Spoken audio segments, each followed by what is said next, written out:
Baik, selamat pagi Sobat Fisika.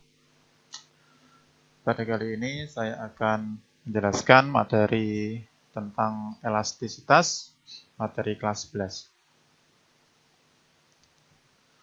Apa itu elastisitas?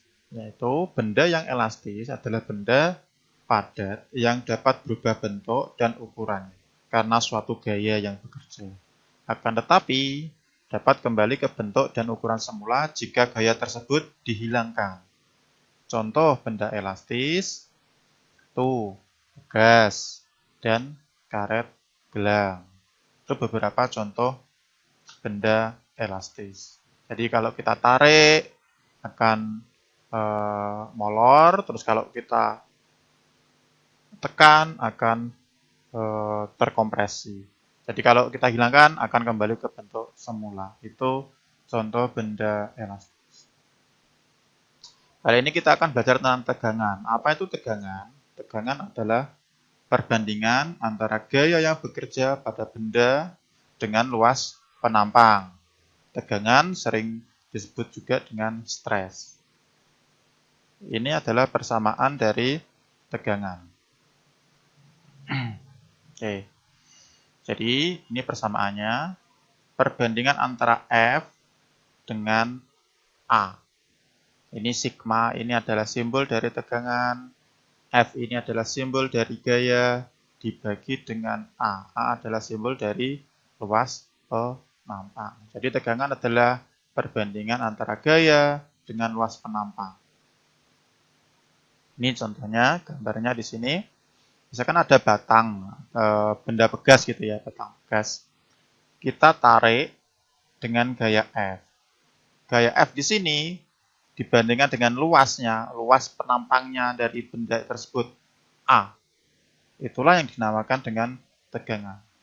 Luas penampang di sini ada tergantung bendanya, bisa lingkaran, bisa persegi, tergantung benda yang ditarik. Itu adalah tegangan. Kemudian ada yang dinamakan dengan regangan atau sering disebut juga dengan strain, yaitu perbandingan antara pertambahan panjang benda dengan panjang benda mula-mula. Nah, ini contohnya, rumusnya. Regangan disimbolkan dengan huruf E, sedangkan delta L adalah pertambahan panjangnya, sedang L adalah panjang benda mula-mula. Dalam gambar, misalkan benda ditarik dengan gaya F, maka pasti benda akan bertambah panjang sepanjang delta L. Pertambahan panjangnya delta L. Jadi jika delta L di sini dibagi dengan panjang mula-mula L0 di sini, maka akan dinamakan dengan regangan. Jadi regangan sekali lagi adalah perbandingan antara pertambahan panjang dengan panjang mula-mula. Terus ada lagi yang dinamakan dengan modulus Young atau modulus elastisitas bahan, yaitu perbandingan antara tegangan dibandingkan dengan regangan. Nah, ini persamaannya. Jadi E di sini adalah simbol dari modulus Young atau modulus elastisitas, yaitu perbandingan antara tegangan dibandingkan dengan regangan. Atau kalau kita jabarkan rumusnya menjadi seperti ini. E sama dengan F kali L dibagi A kali delta L. Ini perhitungan matematisnya seperti ini. Oke, jadi saya ulangi lagi. Tegangan adalah perbandingan antara F dengan A. Persamaannya. Kalau regangan, perbandingan antara pertambahan panjang delta L dengan L, 0, atau panjang mula-mula.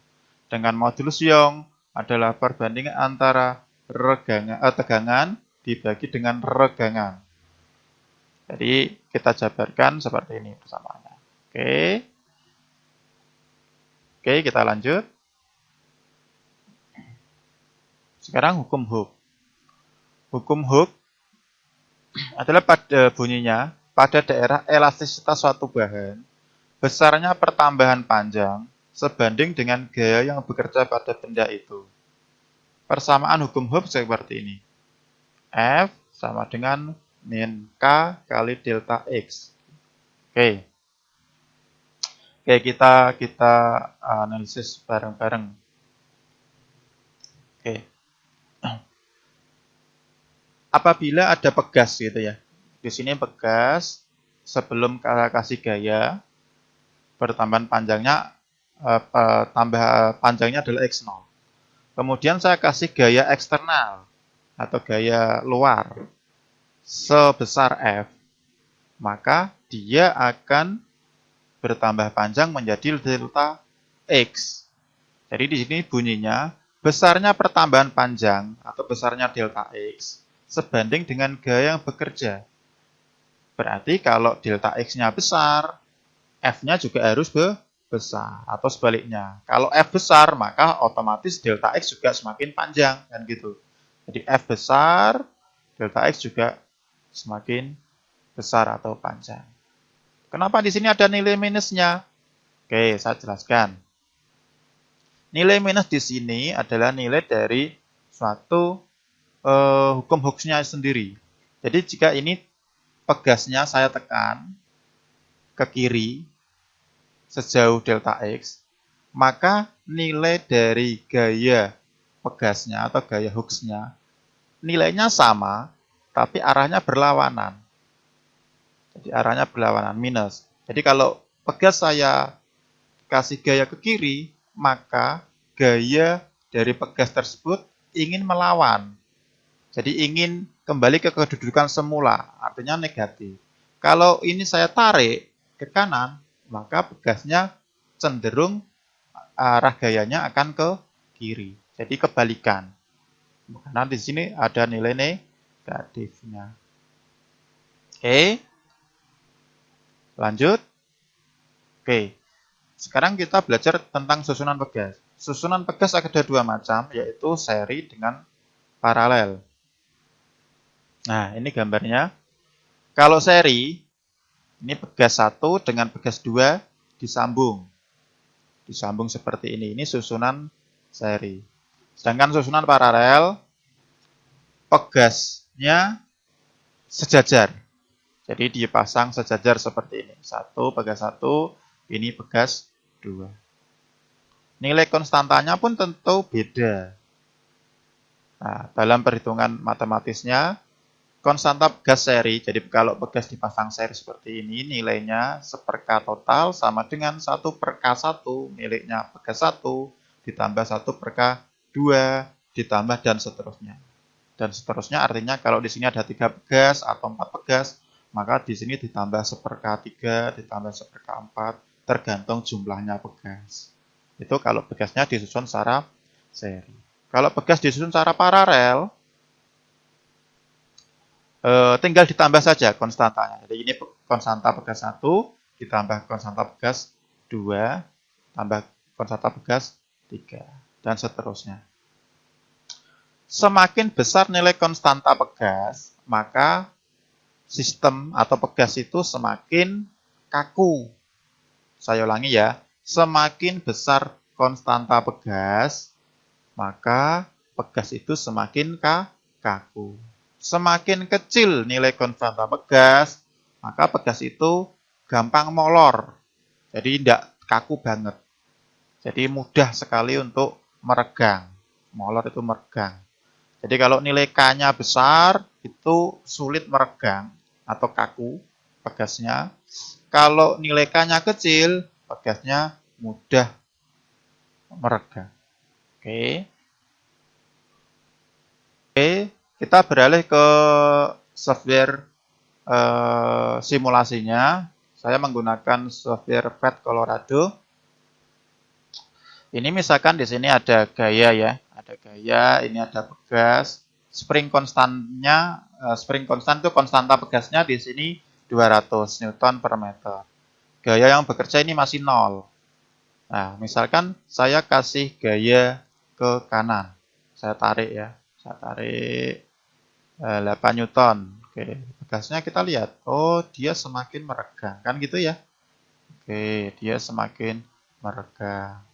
Oke, kita lihat value-nya, nilainya ini 8 Newton.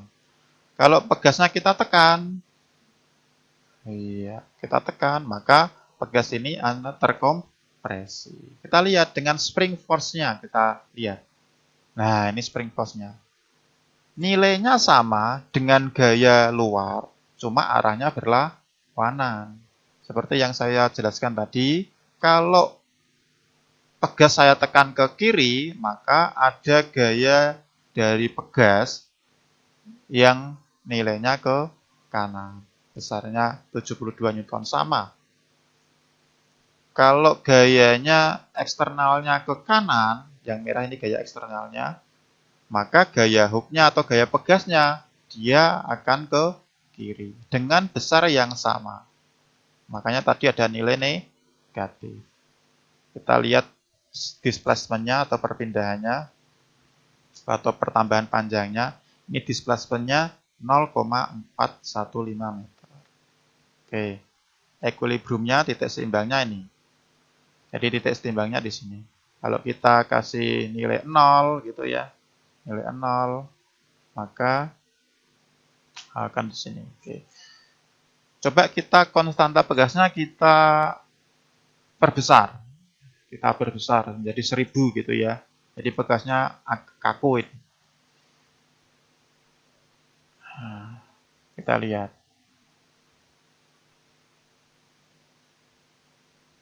Nah, kita lihat di sini aja.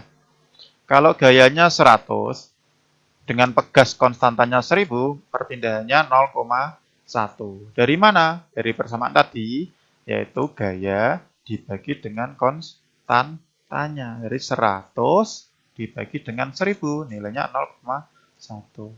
Andai saja di sini tak rubah lagi, konstanta pegasnya tak kecilkan lagi menjadi 100, Pak. Wah, bagaimana nilainya?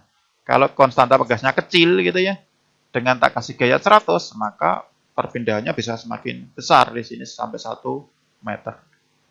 Oke. Seperti itu penjelasan dari saya mengenai materi tentang elastisitas dan pegas. Semoga bermanfaat. Terima kasih. Assalamualaikum warahmatullahi wabarakatuh.